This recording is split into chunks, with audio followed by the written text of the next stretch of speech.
Celebrate the week of July 4th by exploring the National Museum of the United States Army in Alexandria, Virginia. The museum tells the story of the Army's formation in 1775 and its historic victory against one of the world's greatest militaries to win our nation's independence. Get an up-close look at artifacts from the Revolution. Learn what the war was like for those early soldiers. It's all at the National Army Museum. Free tickets and parking, minutes from I-95. Book your visit at usarmymuseum.org. With Lucky Land Slots, you can get lucky just about anywhere. Dearly beloved, we are gathered here today to... Has anyone seen the bride and groom? Sorry, we're here. We were getting lucky in the limo and we lost track of time. No, Lucky Land Casino, with cash prizes that add up quicker than a guest registry. In that case, I pronounce you lucky. Play for free at LuckyLandSlots.com. Daily bonuses are waiting. No purchase necessary. Void where prohibited by law. 18+. Terms and conditions apply. See website for details.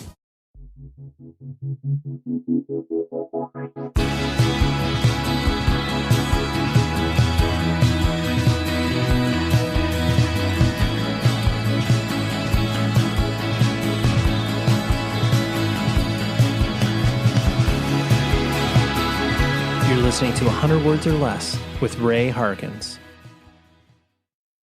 What is up, you podcast humans? Thank you very much for spending time with this show that is devoted to punk, hardcore, indie rock, emo, metal, whatever it is you want to call it, as long as it is of the DIY variety.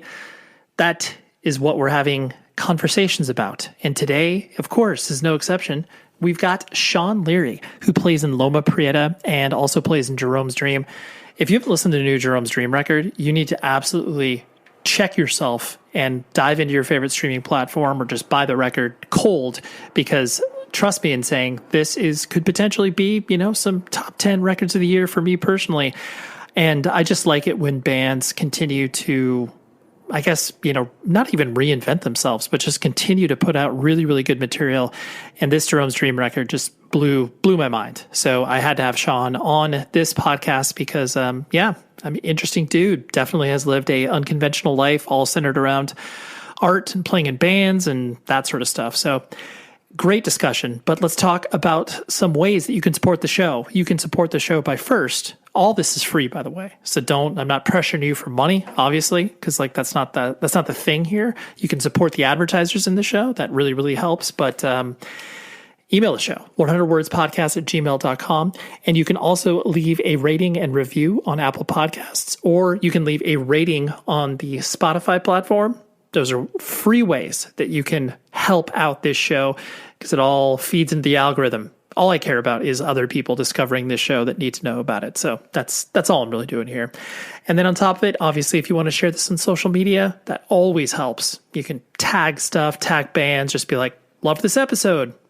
Something very simple. I'm definitely not, don't want to ask too much of you because, everybody asks you for everything. You're constantly exhausted because you're like, dude, I can't do anything more. Another ask from this random podcaster? Oh my gosh, I can't do it. But anyways, all joking aside, genuinely appreciate all the listening and the support of this particular podcast.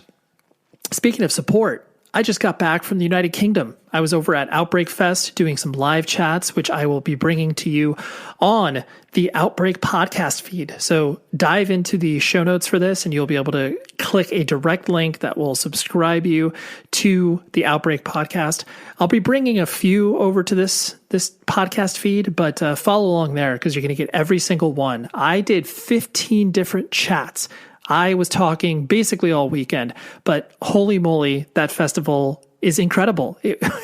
It was so special to go over there, meet people who listen to the show on a regular basis, but then on top of it, to have amazing discussions with people like Joseph from Tsunami, Aaron from Bane, the band Buggin', the awesome hardcore band from Chicago, Jem from Speed, like the list could go on. Obviously there's 15 people that I discussed, but holy moly. Yeah. Like I said, just a great time overall and really, really fun doing those live podcasts. So yeah, that's all I got for you. So let's dig into the conversation with Sean. And like I said, check out the new Jerome's Dream record that just came out on Iodine Recordings.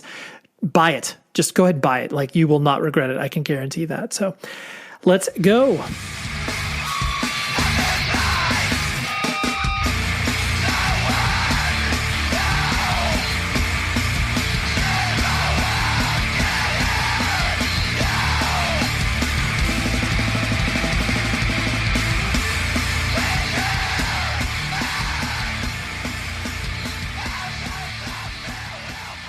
I know specifically with Jerome's Dream, I've known Eric for many years and put on some shows for Jerome's Dream, like in Southern California in the early 2000s, I guess, zeros or whatever, aughts. Right. Okay. And then Loma popped up into my life around the time when I was booking Sound and Fury for a couple of years, like in the, I guess, early 10s. And so I like obviously well aware of both the bands. And this might be a pretty big question to start off with, but it seems like your life has always been kind of centered around art. And anyone that is outside of that, it's maybe difficult for people to kind of understand, like, well, what's Sean doing? Like, still playing in these dumb bands and still touring, and like, how does it kind of like, as you have been playing in all these bands and clearly adding on, Jerome's Dream to your resume as well. I guess, how do people kind of, perceive you just in the conversations of like, oh, what are you up to, Sean? It's like, well, I'm playing in another band, or, that sort of stuff. So I realize it's a big question to start off with, but what is the interaction with people and your art from that perspective? Well, it's interesting. It's like, I would say that as far as sort of normal civilian life goes, I keep it as quiet as possible that I even play in a band. And I know that I think a lot of people like in my age group are maybe that way too. It's sort of a funny thing to, it's weird because it's like, I don't know whether to, at some point, like the cat's out of the bag that I play in bands, and then everyone is, if they ever do any research, like I'm never trying to come out and be like, yeah, I play in like, noisecore bands or whatever, like I never want to, you're not leading. I'm just really private. You know what I mean? As far as all that goes. So there's that, but then of course there's, I have even like most of my friends I grew up with playing music when we were teenagers and stuff like that are sort of baffled that I've been so consistent. They're like, man, you're really still doing it, huh? And I can't, I can never tell whether there's like a little bit of a judgmental attitude towards it or what, but it's kind of, I guess I've also had people in my life sort of tell me like, I think your interest in playing in bands is like compulsive, dude. Right. And so like that's a weird thing to hear. And I kind of, I had to look at that and kind of go like, yeah, I think it is, like I'm not 100% like enjoying it all the time. It's just like I schedule everything and I keep showing up, and there's a lot of satisfaction in it, but it's not always fun. It's like hard to juggle just having a normal life and playing in all these bands. It's not, it's not my career, but it's like what I'm doing with my life, I guess. Yeah, I honestly, I haven't heard a person kind of describe it that way, but I understand and empathize with what you're talking about, because it's that, that idea, like, especially as people grow older and then they start to, peel away their hobbies or add the hobbies you're supposed to get into as you get older, where it's like, oh, I need to go fishing or golfing or whatever the hell people do. No shots against that. I like golf. It's okay. But just that idea where it's like, this is the center point of my life, but it isn't the, orbit that most people build their lives around. And so that's where I like what you're talking about, where it's just the idea that the consistency of showing up and wanting to create, it propels you forward, rather than the reflexive nature of like, oh my gosh, like this band is going to be the, end all be all for me as far as like my life and touring is concerned. It's like, it is just in addition to all the other stuff you're doing. Yeah. And to some degree, it's like, when I was growing up and I was in my like teens and probably until I was in my late 20s or something, it felt like, looking back on it, I think that being in bands was so much part of my identity, and it had like sort of like social currency to some degree. And now outside of the circles of, other musicians I know, like, I think that people just like could not care less that I think that being like playing in a guitar band to normal people outside of this is so like just not anything they're interested in, or it's like such a, I don't think anyone can get their head around, like, I guess, being from my generation, it's more obvious that I would be like some 40 something dude that plays guitar or whatever. But yeah, it's definitely it's a strange conversation to have, like with people at work or something, Right. Yeah. Like the civilian or gen pop, as I like to call it, where it's just right. most people don't have the experience of touring regardless of whatever level you're doing it as. And so people automatically assume it's that level of, oh, so, you're playing in a, cover band at your local bar, or, oh, you're in a, bus. And it's like, there's a lot of levels in between both of those.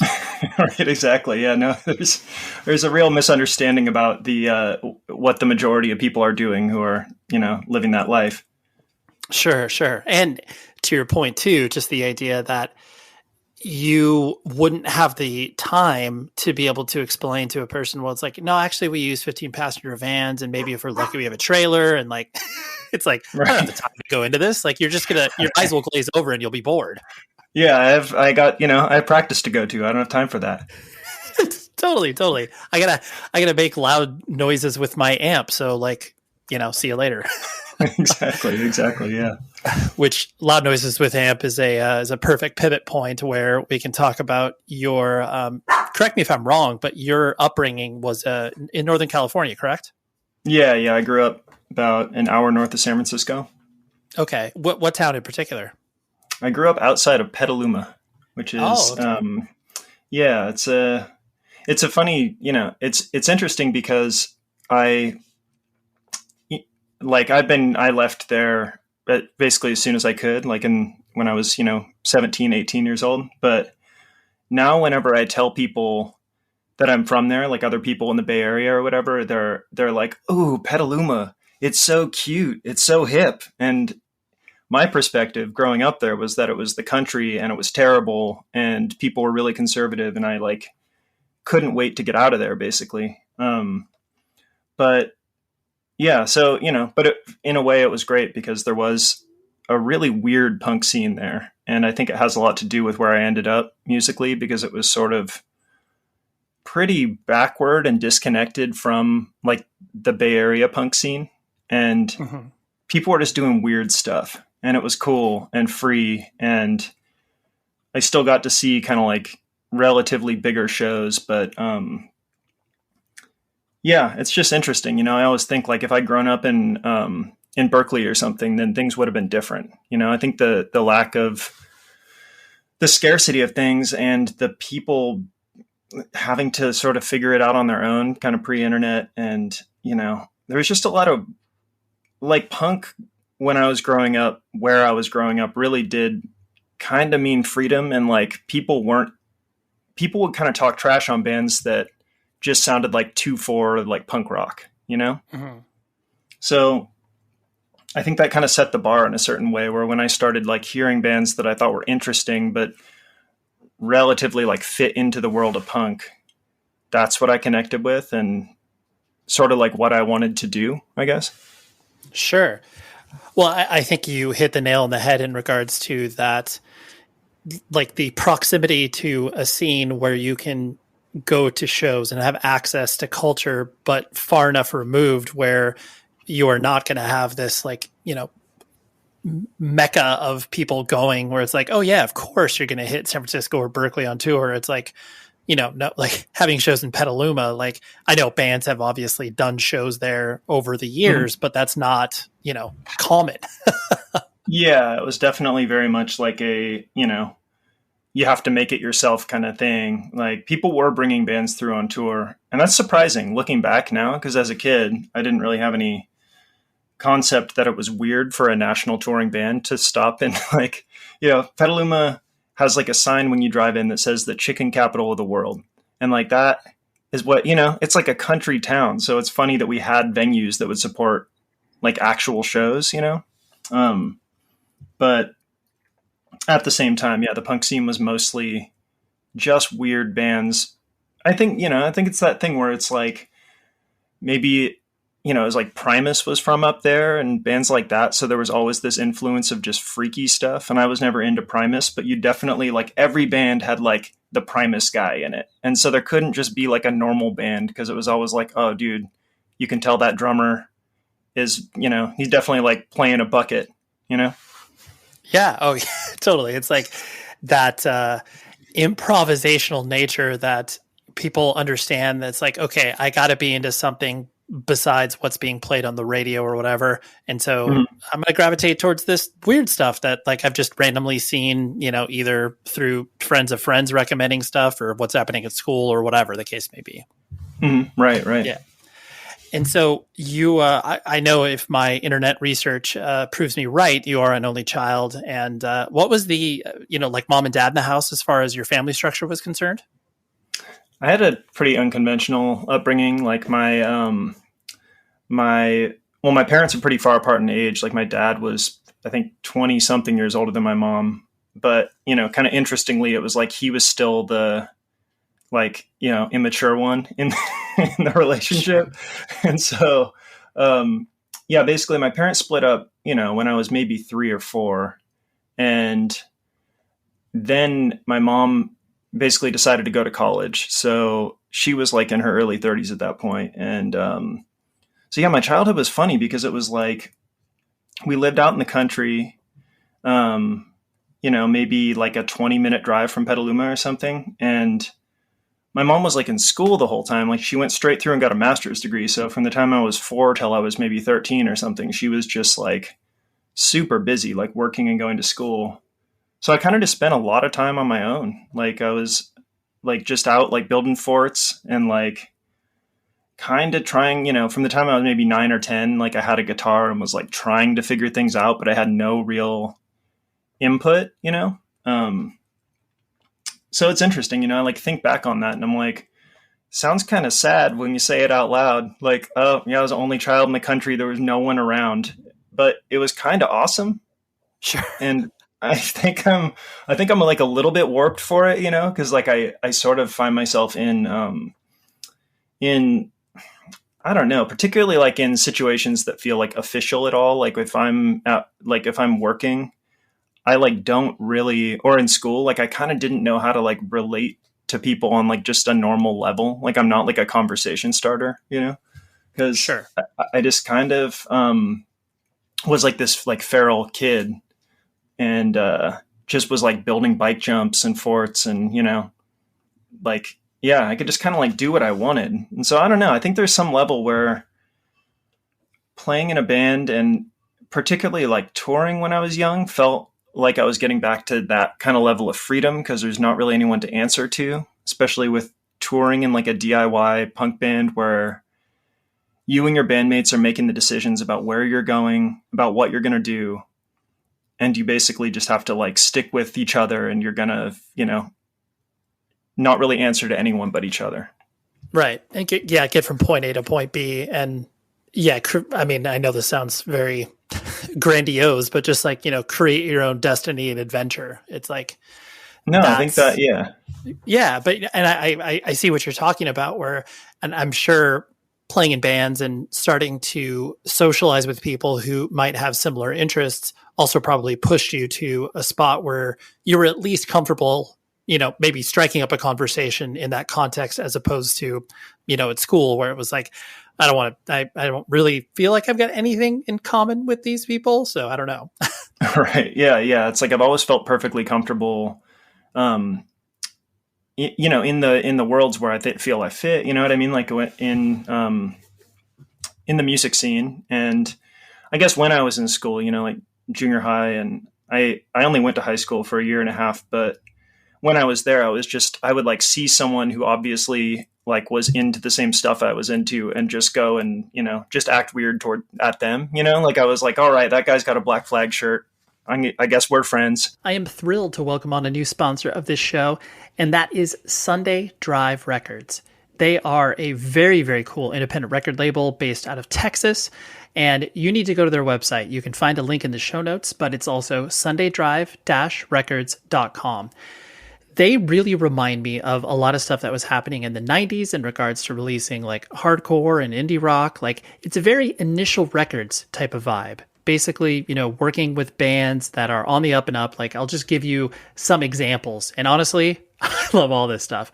They work with bands like Glare and Broken Head and Money and Ankle Biter.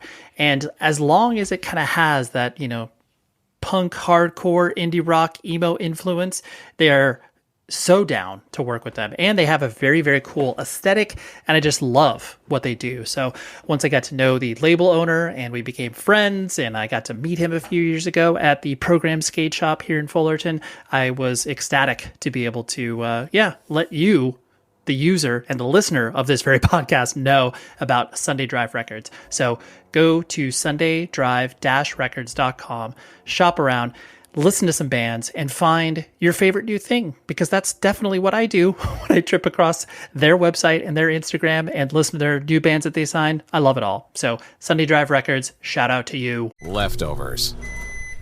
Or the DMV. Number 97. Or house cleaning. Or Chumba Casino always brings the fun. Play over 100 different games online for free from anywhere. You could redeem some serious prizes.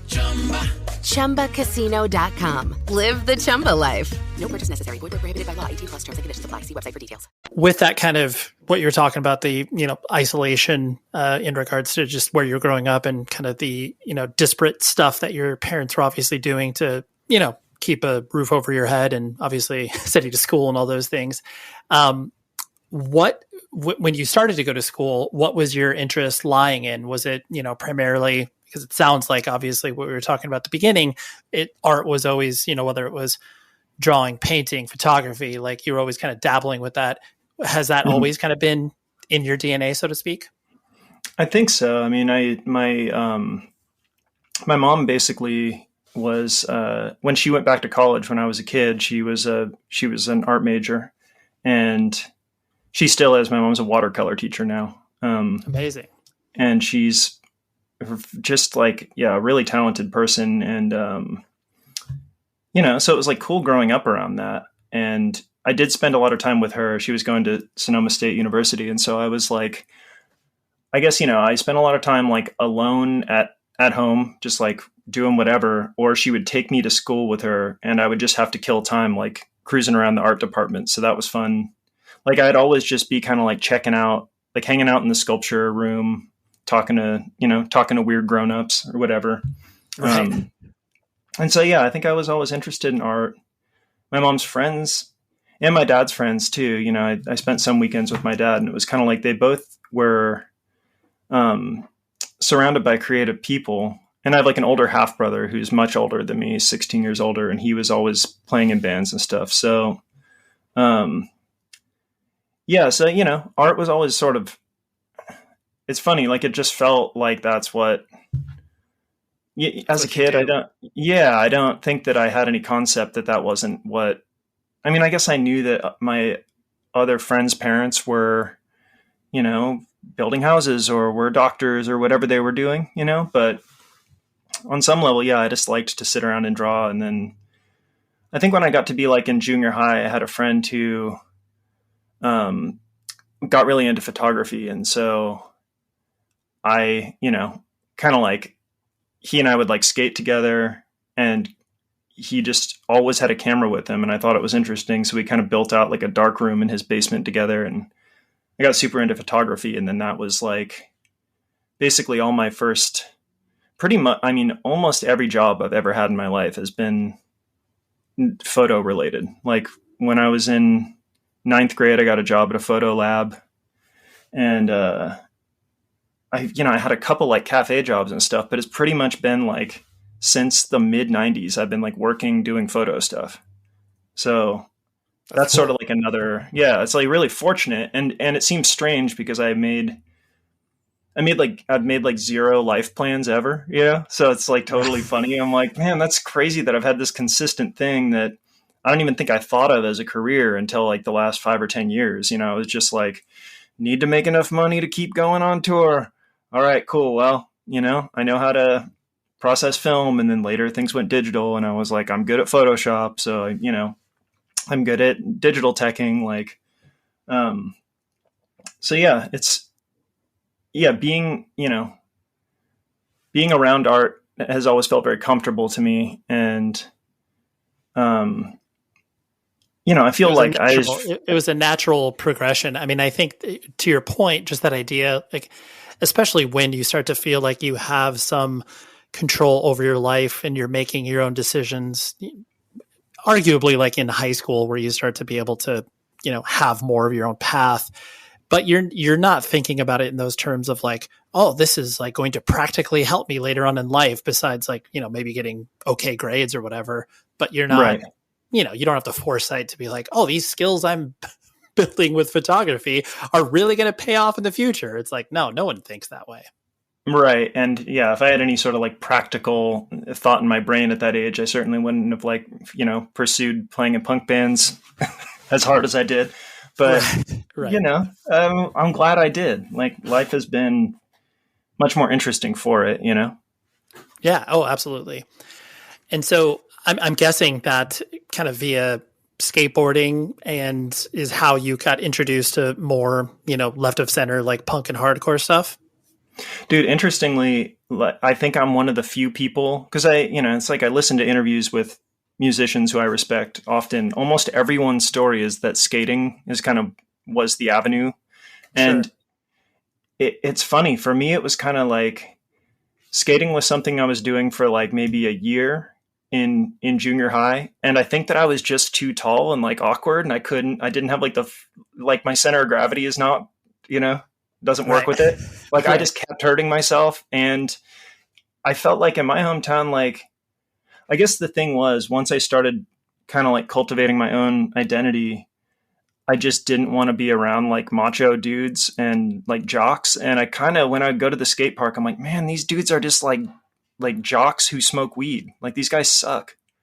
Sure. And so I was pretty like anti skating, and I kind of just happened to make friends with like a couple kids who were like a year older than me, who were also just sort of weirdos who weren't good at sports really. And, were super into like fringe, like messed up music. And so I kind of skipped from just like being in 7th grade and being into like, Soundgarden and skateboarding to going to punk shows and really getting into like kind of bizarre stuff, like getting into Captain Beefheart and getting into like Flipper, like weird stuff that's punk but not.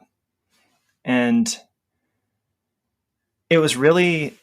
it's kind of interesting. It was really just people in this small group of friends that I was making like dubbing tapes for each other and stuff. That was how I got access to all these things. But I didn't really have any differentiation. Like, to me, I was sort of like, all right, well, like, I wasn't seeing any of these bands live. So to me, I was sort of thinking like Born Against and like Pavement are just both two weird bands that I'm into, and they probably like know each other and play shows together, because I'm just some kid that lives in the country. Someone made me a tape that had both of those on the same tape, Yeah, it was all the same. Yeah, and I love that innocence where all of us were drinking from this fire hose of bands, and it was all part of the same thing, where it's just like, even if you were, like captured by grunge in some capacity, which like every kid in the 90s was at some point, Mm-hmm. and Right. it was that idea that it's like,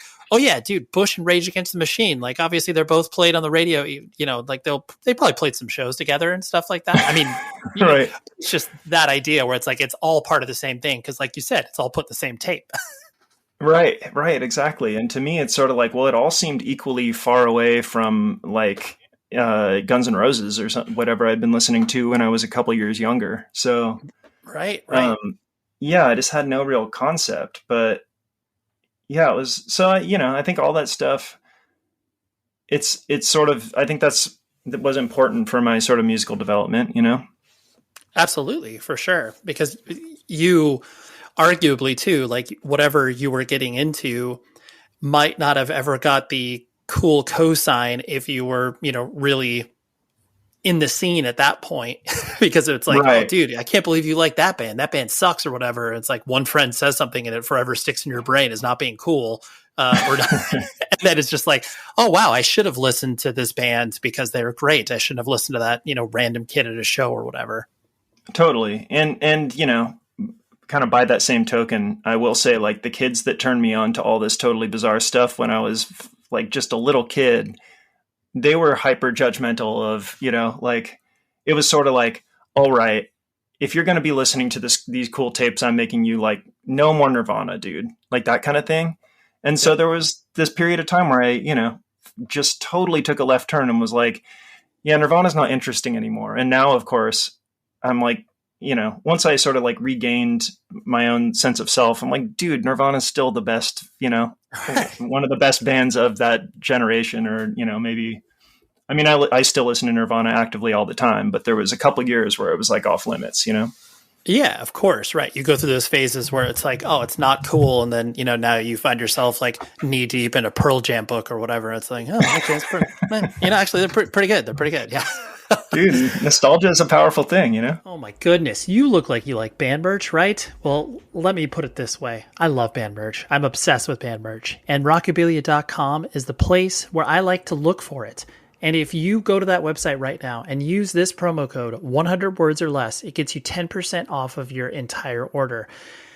What I love about them is that they're independently owned, ships from the Midwest here in the United States, and they have a lot of cool, what I like to call quote unquote dead stock. So, bands finish a tour, maybe don't really know what to do with it. Maybe they don't have an online store or whatever.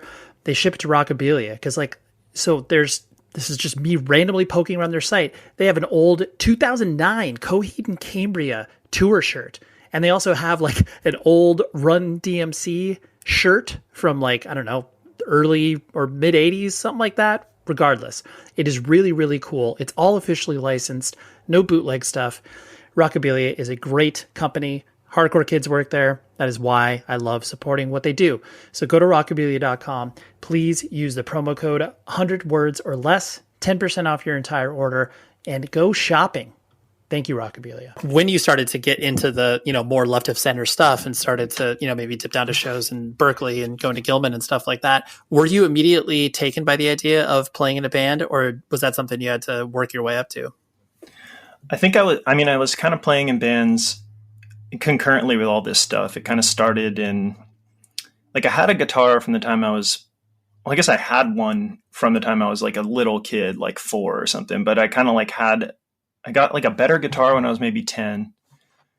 And I was just sort of messing around, and my brother had showed me like a couple things. And then when I was in, I think 7th grade, I decided I wanted to play drums. And so I had some money just from, whatever, like random mowing lawns and just doing random work for friends' parents and stuff. I bought this, like, the crappiest drum set ever for, probably $150 or something. And I started jamming with this kid I knew. He had like a guitar and an amp. And so I left my drums like at his house so that we could practice there. And within like a week or two, he was so much better than me at drums. Like, it was so disappointing. Right. And so I basically like doubled down and was like, I need to get good at guitar. And so this was like, junior high school era. And so that was the period of time where I got like really serious about, like, I was sort of like, I need to play every day. Like, I need to keep up with this dude who has total natural musical ability. Because I never, like, the notion of being in a band was just such a cool concept. But suddenly here I am, I'm in a band, and this other dude is better than me at both drums and guitar and is getting better day by day. You know what I mean? There's no way I was going to catch up with him at drums. So there he was playing my drum set, and I started, really trying to figure out how to play guitar. And he was one of those couple of kids who was older than me, and he had like an uncle who, dude, he had a crazy life story where it was like his aunt and uncle were living kind of in San Francisco and Seattle in the 80s, and were like, friends with all the really freaky, like, they were friends with Flipper, and they were like, he was sort of like, oh yeah, like my, yeah, his aunt would like turn him on to all this crazy stuff. So I think we just had access to all this weird music, and so every little like phase that we'd go through for 3 months, we'd be trying to emulate playing music, but we were, terrible. We were like little kids, basically we were just, it probably all sounded the same, but to us, we're like, all right, man, like now we're in our Jeromes phase, all right. Now we sound like Flipper, but I don't think I think we just sounded like straight up trash until we were probably 16 or so. It took years, and bringing in other people who had other backgrounds and stuff. Like we found another kid who played drums in a metal band, and he was actually like pretty awesome. So then he ended up being our drummer. And yeah, so yeah, I mean, all this music had a, you started to, yeah. And I love, not to interrupt your chain of thought, but I just love, like, usually it is those kids and people you find that were kind of bred on metal being like, oh, so you're the really good drummer because you can play fast and you got double bass and like you can kind of do anything we throw at you. Dude, the standards of the metalhead kids. It was funny because that dude, I remember knowing him in my PE class because he was the dude that he was so hesh that he refused to wash his PE clothes, and they kept like kicking him out of school for it. Like he would show up and the PE teacher would be like, Drake, you smell terrible. I hit the showers.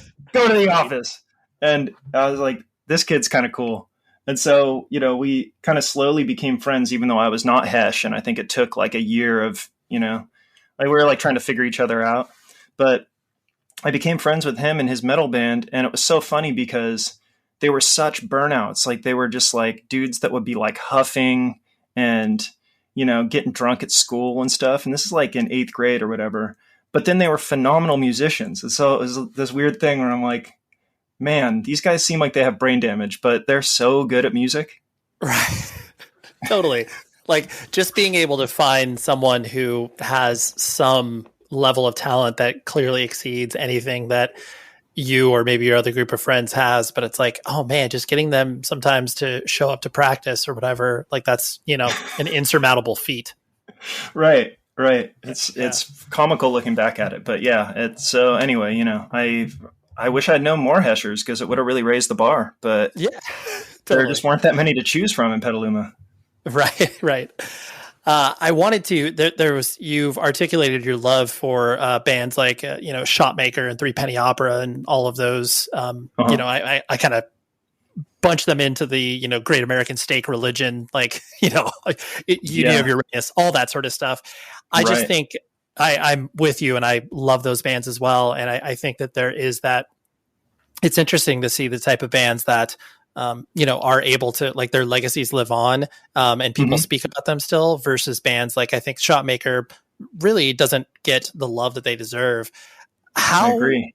Yeah. How did you trip across that? Because obviously that's no matter what time that band existed, I mean, obviously in the 90s, but that was an effort to like get into them. So was that just kind of random happenstance that it got presented to you? Dude, I think it was completely random. It was like, I mean, it was random and it wasn't. There was one guy who was probably, 10 or 15 years older than me who played drums in a band I really liked and ran like a distro at every punk show. And he was so awesome. It was like total 90s spirit kind of stuff that I don't see anymore, where he had this distro and everything was really priced like at cost. So it'd be like, you'd buy 7 inches from him for $2 or $3 max. And then I think through that, because his band had toured nationally a couple times and he would just come home with all this random stuff. So I would buy stuff out of his distro. And I think one of the records I bought had like a giant, like a double-sized Xerox that was someone else's distro that had hundreds of items in it. And they all just had like little tiny descriptions, like a 1-sentence description. And the one for Shotmaker, I remember said, emo without the whining. And I was like, that sounds like something I'd be into, because at the time there were like emo was sort of like a term that I'd heard, and the bands that I'd heard locally that played it, it was kind of that thing. I was like, man, this is interesting, but it's like too performative, like I don't know if I can get into I don't just, yeah, it just seemed too like, yeah, exactly. It seemed too crybaby or something. Even though I like respected that, it was kind of like I was looking for music that wasn't macho. I just wanted to hear stuff that was like extremely heavy and not like masculine. You know what I mean? And it's sort of it was a tall order at the time. So I ordered that record, and I think I ordered a Born Against record too, who I knew of because I'd heard someone cover one of their songs on a record. And both of those records, it was sort of like at that point, like that was the turning point. Like I remember receiving those records and like putting on the Shotmaker record, and I didn't even know how to feel about it, but I knew that I needed to listen to it again. You know, like I immediately put it back on and like dubbed it onto a tape and was like, I'm going to have to walk around and listen to this. Like, this sounds insane. What the hell is this? And I still am kind of like, I don't know, that first Shotmaker LP is sort of like unrivaled for me, but I know that, I mean, it has a lot to do with the context of it just being the first thing I ever heard that was like that, but they're just a weird band, you know, like, I just think it was really probably, you know, from the research I've done, it's like, I think that they were making that music in a way where, it's just like what happened. Like they weren't going for anything specific, and it was just like lightning in a bottle, I think, you know? Oh, absolutely. And I think that's why bands, especially when you're talking about the, you know, like the infancy of the internet, where it's like you have some ability to look stuff up online, but for the most part, it's not easy. And it's like every nugget of information you're trying to drink in of these bands that seems so like you said, it's just like this total breadcrumb / scavenger hunt where you're starting to place these things together where it's like, oh, okay, like Ottawa played with this band, and like you're just, you know, you're sent off in a whole different ball game. But you do feel like you get high off that search, and then once you hear it, you're just like, oh my gosh, like why were they even making this music? Like they shouldn't have been, but they did, and it's wild. Yeah, I couldn't even liken it to anything I'd heard before, and you know, now I listen to it and I'm like, oh yeah, well, they probably were into Fugazi, and they probably, you know, there were a couple things that I think that they were probably into, but yeah, it was just one of those things where I'm like, well, how would things be different if I hadn't ordered that record, or if it had been, and the other thing that happened to me pretty often back then was like, I would order records out of like Heart Attack or whatever, like that Heart Attack, the fanzine that Ebullition put out was sort of like, you know, that like had a huge amount to do with my access to music at that point in time. And I would like order things from distros there, and they would just never come. So it'd be stuff where you just like send cash in the mail and just like never ever hear back. And sometimes you'd write a second letter, and they'd be like, you know, 2 months later, like, oh, sorry, man, here you go. Or sometimes you just like, your money's just gone. Right. Or you get 2 7-inches as an apology, where it's like, oh, thank you. That's good. Yeah. Send you something else and your money back. Oh, we ran out of it, but here, you know, it was like good intentions and all that. But yeah, so I'm like, what if the Shotmaker record just never came, man? Like, what? Who knows? Maybe I'd be, you know, playing in a ska band now. I don't know. Yeah. Oh, absolutely, for sure. And I mean, I'm glad you mentioned Ebullition, because I think that's such a crucial component for not only most people nationally, but being from California and having the access to, I mean, I remember the first time I went to Santa Barbara and like went to a show up there, and you could drop by the Ebullition warehouse and like shop. And it was like watching Kent McClard. You're just like, who that, like, that's Kent McClard. Like, this is insane. I can't believe I'm here. But like that idea of what you're talking about, where it's like they were trying to make this music as accessible to kids as possible while also keeping it insular, which sounds so weird, but like that's what they did, and that's what they, you know, continue to do. Right. No, it's true. It's true. And it was, it, you know, I have to thank them, because I mean, on one hand, there was something going on like with Heart Attack where it would be like, they would give certain things negative reviews, and I would know by the review that like, that was going to be like my stuff, you know, like I was like, oh dude, I'm going to like that based on the way that they spoke disparagingly about it. Totally. Yeah. You're like, oh, if they hated this, I'm going to love this. Yeah. Right. Exactly. The reasons that they hate this are exactly what I'm into. You know, they're like, unlistenable. This sounds insane. I don't like, you know, this is just pure noise. And I'd be like, all right, cool. I Yeah. I'm going to find that. $4 for a 7-inch. Yeah. Exactly. It seems like with, basically all the bands that you've existed in, from Loma to, Drum Stream to everything else that you've been a part of, it's always been, pretty independent. And I know that is clearly a through line that many punk and hardcore bands kind of exist in. But it seems like you have kind of worn that as a badge of pride in some respects.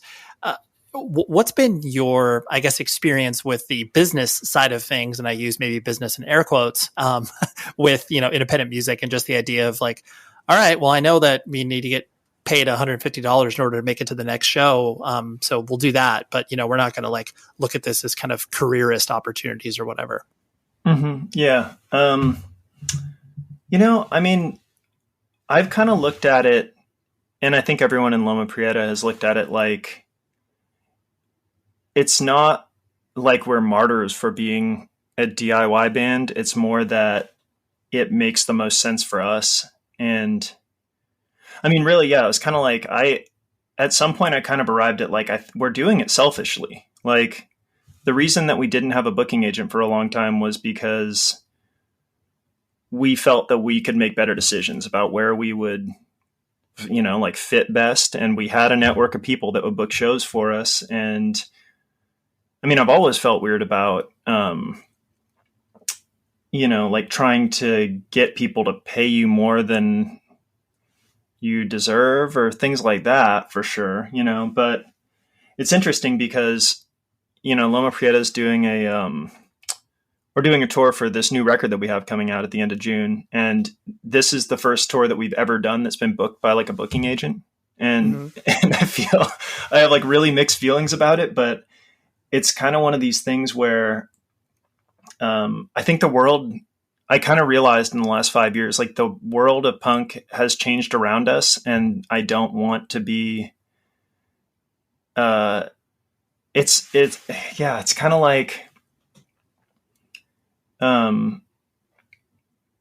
there's sort of no way for us to operate. Like we were getting taken advantage of basically for trying to be a DIY band, because I just don't think that exists in the same way. Like I know that there are still like DIY networks to tour in, but yeah, for our band, it would be funny. Like, and it's sort of the scenario where like, I'm a dude in my like early mid 40s and like, I can't show up to the show and like have it get shut down by the cops. Like when I'm 3,000 miles from home. And I can't show up and like find out that the show is actually like in someone's parents' basement and the parents are younger than me or whatever. Like, it's like, I need like certain, I need to know that like things are going to function. Like, or that, that the person that booked the show isn't going to like disappear with the door money or whatever, because that has like happened before, so. Yeah.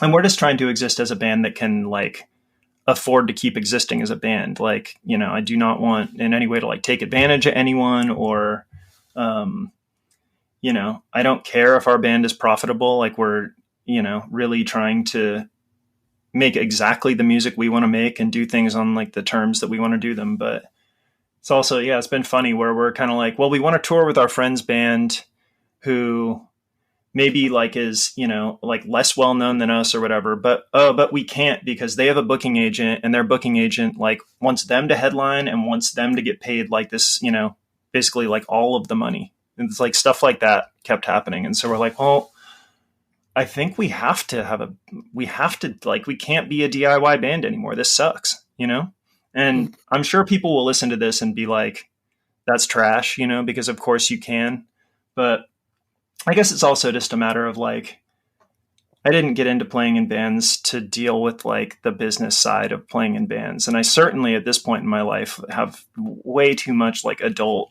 stuff going on. Like, I don't want to have to like,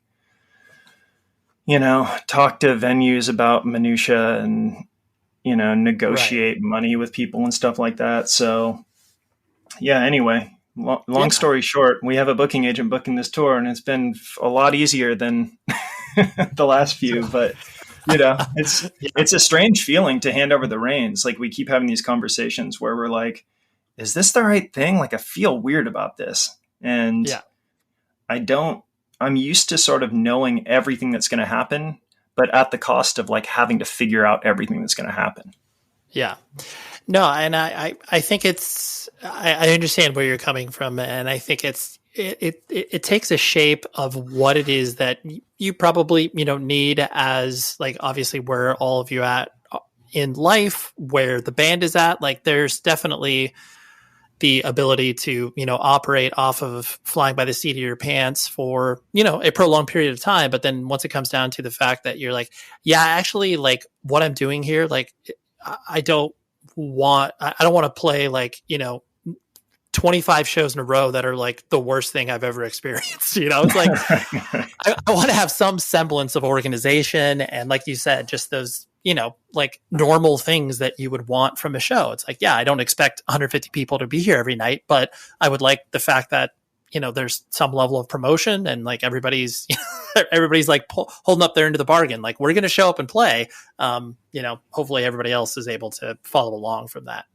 Yeah, exactly. Like, I don't want to play at 1 a.m, just there's like certain things I just got tired of, like, the show gets broken up by the cops and stuff like that. Like, I love playing house shows, but don't book a 7-band house show and have the touring band play last, dude. Like, don't do it, Yeah. So right. Just, anyway, little rules and that you learn over time, where it's like, oh yeah, like, we got to play first. Like, we're show's gonna get shut down immediately. Yeah, we're not doing this. I will say, on our last tour, we booked a show in Eugene, Oregon. Loma Prieta had never played there, and I hadn't played there in like 20 years. Mm-hmm. And these kids booked us a house show in Eugene on like a Monday night, and I think 6 bands played, and it was so much fun. And like, that's the kind of thing where I'm like, man, like, this is sort of what it's all about. And that's the fine line. I don't know, it's like, if that's what I want to be doing, I don't know how to get back there. Those happen so infrequently, but it happened. And I was like, dude, I'm 42. I shouldn't be here, but this is so rad. Right, this is a crazy ass show. People are destroying this place. Right. And yeah, if you don't look for those opportunities, then, it's not going to pop up on your, Instagram feed or whatever, like for someone DMing you. It's just like, these are definitely different functions that bands have to exist in. Like you said, at this day and age, where it's like the DIY stuff still clearly exists, but you can't, for every one show you play like that, could be a litany of other shows where it's not that, Right, exactly. Evilgreed.net is what you should point your website browser towards, because they are an amazing online solution for bands and record labels to sell their stuff. But what does that mean to you? That means that you can buy that merch and that pieces of vinyl and whatever it is you're looking for on that website. I was actually able to hang out with the Evil Greed peeps when I was over in the UK at the Outbreak Festival. I just love them as humans. Had some great meal with them, and it was just so much fun. But what makes them special is the fact that they have a very curated lens in which they view their web stores through. Like, they don't just open it up to everybody. They have labels like Sargent House and Run for Cover and a bunch of other cool things. But on top of it too, is they also sell really cool merch from these bands that sometimes it's exclusive to them. It's really, really cool. So go to evilgreed.net, browse around, find your favorite thing, and use this promo code. That's the key. That's the kicker. 100 words gets you 10% off your entire order. They're based in Berlin, Germany, but they ship to you really fast here in America, and I love that. I've ordered from them. I've got stuff in like a week. It's incredible. So go to evilgreed.net. Use the promo code 100 words. It gets you 10% off your entire order. Thank you to Evil Greed for the support of this show. Kind of with the idea of what you have been doing with Loma, as far as just you guys are always down to, experiment and obviously push the boundaries of what, a traditional quote unquote screamo band would sound like. And I know that is a function of just the fact that people's tastes change and obviously, musicianship grows and stuff like that. I guess, deciding factor for the fact that you feel like you're ready to put out more Loma stuff? Is it just the the idea that like, okay, now we have a collection of songs that we think are representative, or do you throw a ton of stuff away? Like, what's the process of that? Yeah, I mean, I think with this record, we threw away so much stuff, and it's like it's kind of funny. It's been a thing in our band for a long time where it's so challenging for us all to be satisfied, and it can be really frustrating. Like, I think that it's a unique band, and it's funny. Like our bass player, James, who's been playing in the band for about 10 years now, but wasn't our original bass player.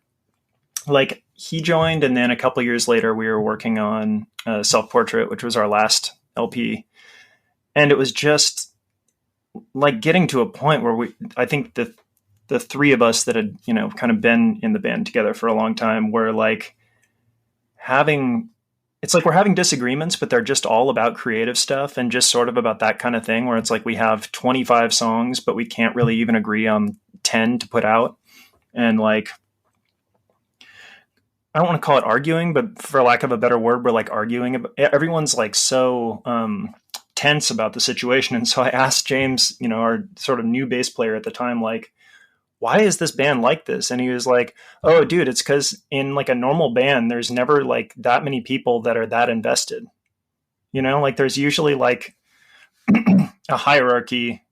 Mm-hmm.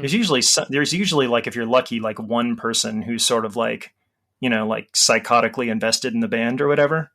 Sure. And I think for our band, it kind of ended up in this situation where there were like multiple personalities, all of whom are strong personalities and whose like identities are caught up in like the quality of the things that we're putting out. And so it'd be like that kind of thing. And I think, as we've been able to step away a little bit, like we don't all live in the same city anymore. We're not touring half the year anymore. Like all this stuff, it's gotten, there's like no like toxicity like there used to be in the band at all anymore, but it still is the kind of thing where we just keep writing stuff. And then like of 5 songs, it'll be like, I think this one is something we can all agree on. And so that's sort of why it just like took us forever to make another LP. And there's no real urgency because we're not really like, we need an LP so we can tour, It's like, we're not thinking of things in those terms. Yeah, right. You don't have to be on the, proverbial music industry hamster wheel of like, it's been 2 years. We got to get new music out there to, pitch for getting on the festivals or whatever. It's like you just operate on your own wavelength. Right. Which, the drawback to that is like every time we'd announce a tour, like, on like social media or whatever, like all the comments would be like, damn, thought you guys broke up, that kind of thing. And it's kind of constantly like, whoa, Loma Prieta reunion tour. It's like, no, we didn't break up. Yeah. Just look at our announcements. We've just, we've just been here kind of working in the corner. Yeah. Glad you think we're back. We just never left, I guess. Exactly. I guess technically we are back, coming to a city near you. Totally. And how'd you get piped in with the Jerome's Dream crew? I mean, clearly you exist obviously in the same ecosystem, but were you just friendly with the guys and they were like, oh yeah, like, let's have Sean come along for this? Well, I guess the way it went down was like, I'd heard sort of like rumblings that they were going to reform. And then one day I got this like email out of nowhere, and it was from Eric from Jerome's Dream. This would have been in like 2018 or something. And I'd never talked to Eric before I met him. And he was like, hey, I play drums in this band, Jerome's Dream. We're talking about doing some shows with Loma Prieta. Want to play like a show or some shows with us? And I like legitimately thought someone was like trying to like prank me, like I was like, this is cruel. Like kids, man, people are mean, I just sort of like didn't really, I was like, of course I answered the email, but I was like, this is messed up, dude. And it turned out that it really was Eric, and we like got on the phone and chatted, and it was kind of one of those things where like, from the first like 5 minutes that we were talking, I was like, oh, I'm like friends with this guy. Like, this guy's awesome. Eric's great. And so we ended up booking, I think we did like a 2-week tour together or something on the East Coast in 2019.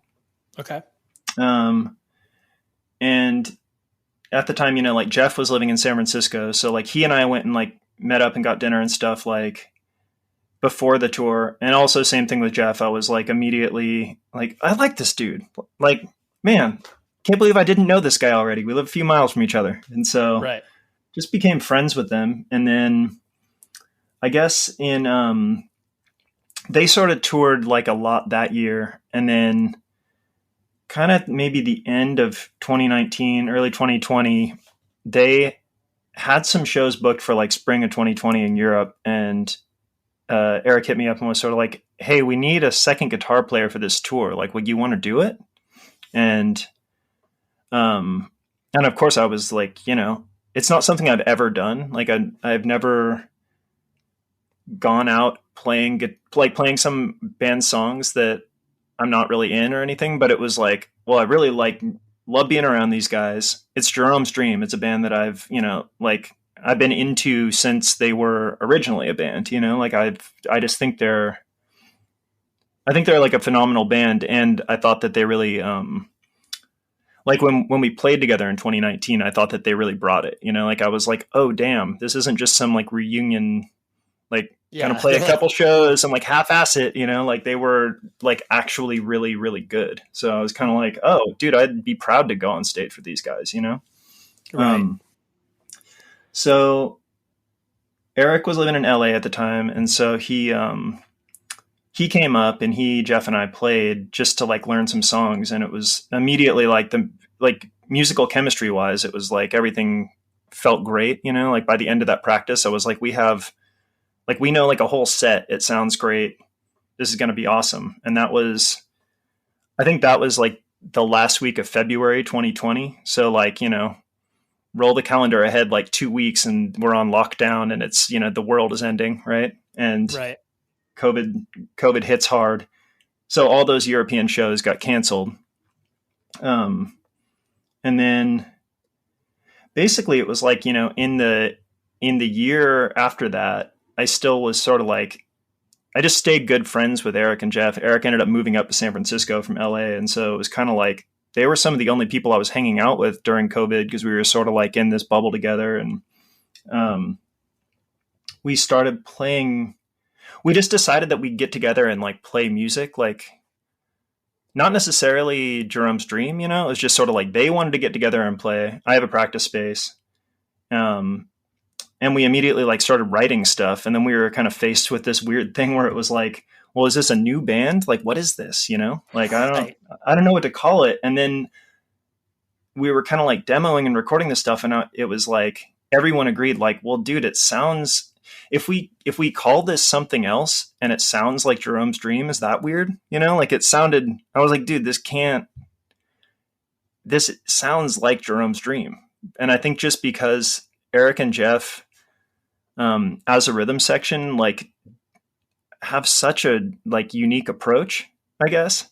So I was kind of like, dude, no matter what I do over this, it sounds like Jerome's Dream. Like I can't take it out of that. Like, and that's a great thing, but I think we're writing new Jerome's Dream songs. Like weird, man. Let's call it what it is. Yeah. Yeah. And they have a really, unique style that I'm not used to. And in a way, it doesn't really interfere with what I'm doing with the other bands I'm in, because it's like the basis of all the songs are like Eric, who plays drums. He'll come in with like, guitar parts or even just like insinuated parts that are like, really rhythmic.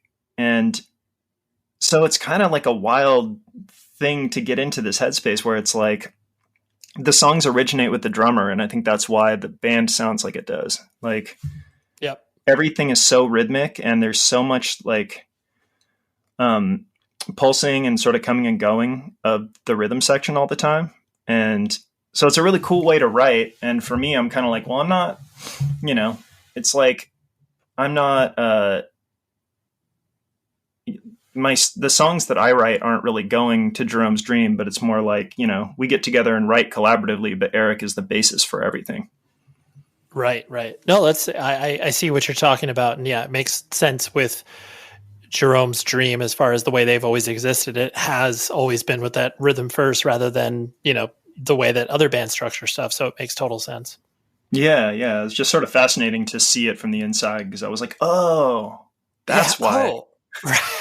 Right. Yeah. No matter what we do, this is going to sound like Jerome's dream. So yeah, that's funny. Yeah.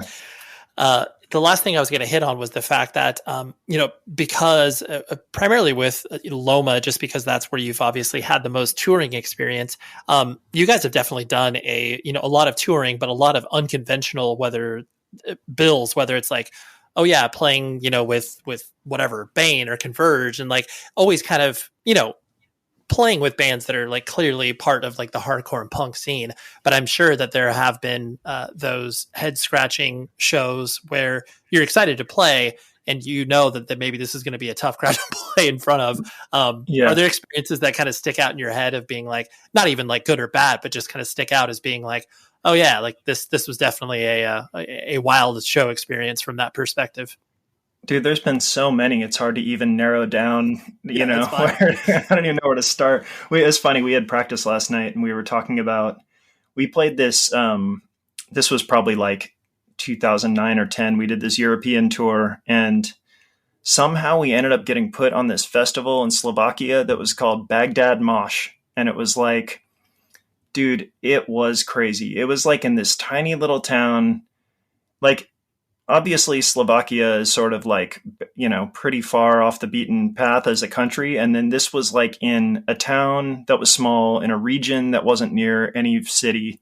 And it was pretty much like 15 like crabcore bands and Loma Prieta. Okay. And it was, dude, it was the drunkest crowd I've ever seen in my life, for one. Like that, like people... There was like a point during our set where I saw a dude go to like stage dive, and when he hit the crowd, everyone was so drunk that they just all started falling over, and it was like dominoes. There was like 60 people all like just down on the ground in the pit, Right. And I don't remember it being terrible. Like we definitely didn't sell much merch, but I kind of feel like everyone was just wasted and like enjoying it, and was like, maybe they were too drunk to even perceive that we were not the right kind of band. Like we didn't have the right moves. I know that because there was a lot of dudes like this was during the like attack, like crabcore era, so. Oh, totally. Yeah. You guys would not fit in with that from that side of things sonically. Yeah. Sonically, and our moves weren't right. Like we weren't getting down low, we just weren't doing, we were just doing us. We didn't. And so I don't know that we won a lot of people over, but that was a weird one. I think you were looking for a different answer, which is more like, when we toured with like, I remember touring with Ceremony kind of in that era too, when they were still very much like a power violence band, and people really not knowing what to do with us, Right. Yeah, especially those, like when you are, doing a longer run of dates, like, people are always going to have those like weird either festival or, off show experiences. But when you're locked into 2, 3, 4 weeks of like a particular tour, and knowing that it's like a roll of the dice in regards to a crowd reaction, but it's like, well, they're our friends and we're going to do this because it'll be fun. But then confronting with the fact that once you start to see how crowds are reacting to you, where it's like, oh yeah, they don't like us. So we're just going to have to, play louder or play faster, or like, try to adapt to, maybe make it a little more palatable to them. But, sometimes that's just not going to happen. Yeah, totally. I'm up for the challenge. And honestly, I felt like we did a tour with Converge that I didn't know what it was going to be like going into it, and the response was great. So that was fortunate, right? Like I felt, or maybe I just, the thing is too, like I have no perception of what's going on while we're playing. I kind of like I'm not looking at anyone, and it's over and I'm like, what happened? So maybe people did hate it. Like I remember someone like throwing a full beer at me at a show once, but I couldn't, but I like really couldn't tell if it was like, I was like, man, maybe in this town, that's what you do when you think someone's awesome. I like had to frame it like that for myself, for my own ego, Of course. Yeah, totally. You're just like, well, I like that idea, especially when you get, when you get lost in your music and you're just playing the show, and it takes something dramatic like that to be like, Oh, so you don't like me. Okay, got it. Yeah, otherwise I wouldn't have known. Yeah, it's good. It's a good reminder. Yeah, I'm still here on Earth, man. Like, I'm not transcending anything. There's, some dude just threw a tall boy at me. I don't know. Yes, how about that? Thank you very much to Sean and also Casey from Iodine Records for bringing the idea up to me. I love when people bring up good ideas to me, or maybe even bad ideas, because then we can talk about how that's a bad idea and then it morphs into a good idea. Anyways, appreciate both of them. And like I said, you need to check out the new Jerome's Dream record. It is so good. And couldn't recommend it higher. Next week, I have a twofer. I have two members of a particular band. I have Grady and Jeff from Willhaven. If you don't know Willhaven, oh my gosh, like let's put this down. Let's just go ahead and check them out immediately. Willhaven definitely came up in the mid-90s as far as metallic hardcore was concerned. And being from Southern California, they played down here a decent amount. I just love them. And they have been putting out records, I would say casually over the past, 10 years or so. And they have a new record coming out. But wanted to talk to Grady. And then I heard Grady reference Jeff so much in his interview that I was like, you know what? I need to have both of them on here. So that's what we got next week, Grady and Jeff from Willhaven. So until then, please be safe, everybody. Leftovers. Or the DMV. Number 97. Or house cleaning. Or Chumba Casino always brings the fun. Play over 100 different games online for free from anywhere. You could redeem some serious prizes. ChumbaCasino.com. Live the Chumba life. No purchase necessary. Void where prohibited by law. 18+ terms and conditions apply. See website for details. We made USAA insurance for veterans like James. When he found out how much USAA was helping members save, he said, "It's time to switch. We'll help you find the right coverage at the right price. USAA. What you're made of, we're made